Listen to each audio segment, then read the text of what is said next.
Okay, welcome back to the channel, Hobby One Kenobi. As you can see, the M3 Grant by TAKOM has been built and painted. I decided with this build that I wasn't going to focus on the actual building of the model. It was pretty unremarkable and pretty straightforward. And today we're going to be working on decals. Just a quick look here. These are the decals that came in the set.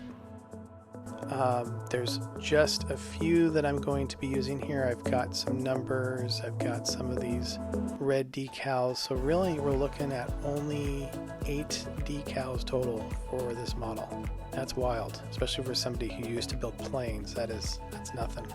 We have a little brush here to apply some water and also some of the Solvacet here. I've got a set of tweezers, a couple of different types of tweezers, scissors to cut the decals out, Q-tips, and water. Okay, so let's go ahead and start cutting these out. Like I said, we're only going to have about 8 of these.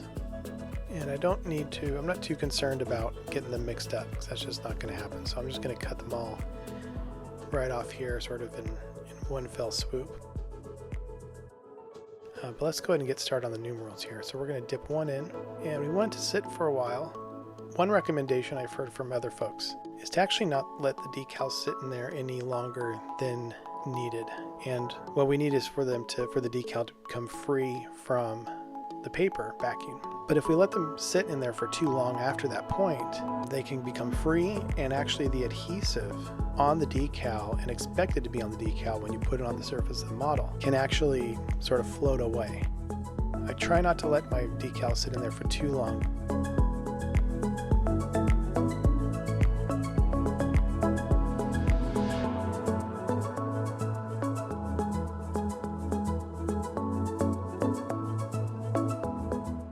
Okay, so now we're going to go ahead and apply the decal to the surface.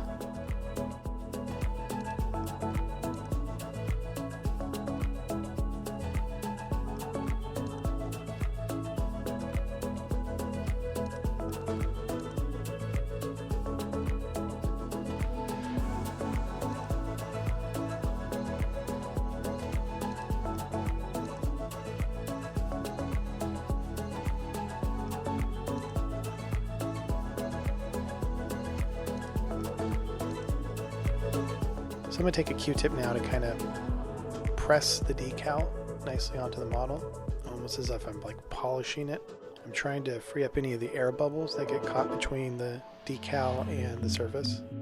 It's those air bubbles that cause what we call silvering. It creates a sort of sheen effect on the decal, and it just looks terrible.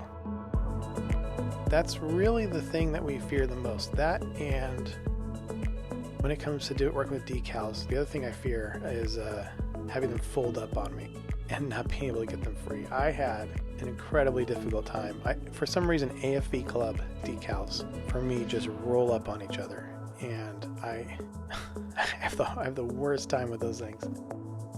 These decals look fine to me. The TAKOM here. Some of them are a little bit misaligned. I'm not quite sure what that's about. They are also a little bit thick, so I'm going to coat these decals after they're all dried. I'm going to coat them with a liberal amount of gloss coat, and allow different coats to dry and do several coats, build it up, maybe 3, 4, 5 different coats of gloss. After that's dry, I can come back and with very, very fine sandpaper sand the decal and the surface around the decal down, and I can come back and load up some more layers and coats of gloss and repeat the process until I've built up around the edge of the decal, until I've built up quite a bit of clear, and it creates the impression that the decal is just basically painted on. And that's really one of the great tricks. Well, that's just about it for this video. Thanks for watching. Please hit subscribe to keep up with the latest videos for this build.